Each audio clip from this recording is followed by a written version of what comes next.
त्योहारों पर माँ याद आती है। हर बेटी के भीतर एक अनसुनी धड़कन होती है माँ की, जो समय के हर पड़ाव पर धीरे से याद दिलाती है कि तू अकेली नहीं है, मैं तेरे भीतर हूँ। माँ बहुत याद आती है क्योंकि जीवन के हर रंग, हर विधि उसी से तो सीखी है।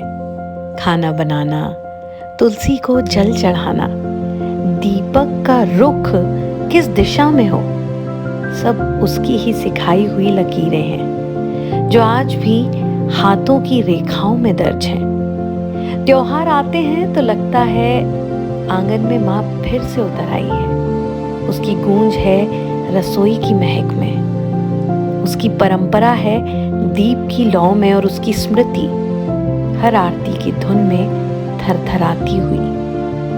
बेटियां जब घर सजाती हैं तो केवल दीवारें नहीं, माँ की यादों को भी संवारती हैं। हर विधि विधान, हर रीति रिवाज माँ की उपस्थिति का पुनर्जन्म है, जो अब बेटी के हाथों से पूर्ण होता है।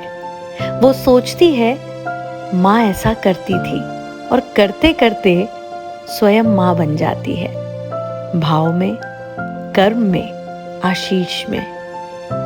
कभी कभी दीप की लौ के सामने ठहर कर वह मन ही मन कहती है, माँ देखो, मैंने सब वैसे ही किया जैसे तुम करती थी।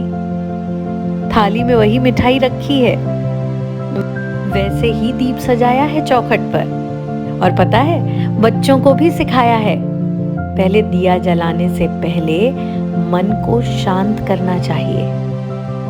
तब लगता है दीप की लपट जरा और स्थिर हो जाती है, जैसे माँ ने भीतर से सिर पर धीरे से हाथ रख दिया हो। माँ कहीं गई नहीं, वो अब हर बेटी के भीतर धड़कती है। स्मृति, संस्कार और स्नेह बनकर। जी हाँ, हर त्योहार पर हर बेटी को उसकी माँ याद आती है, क्योंकि माँ बेटी में धड़कन बनकर धड़कती है। तो इस त्योहार आपको भी याद आई होंगी ना अपनी माँ? जरूर बताइएगा।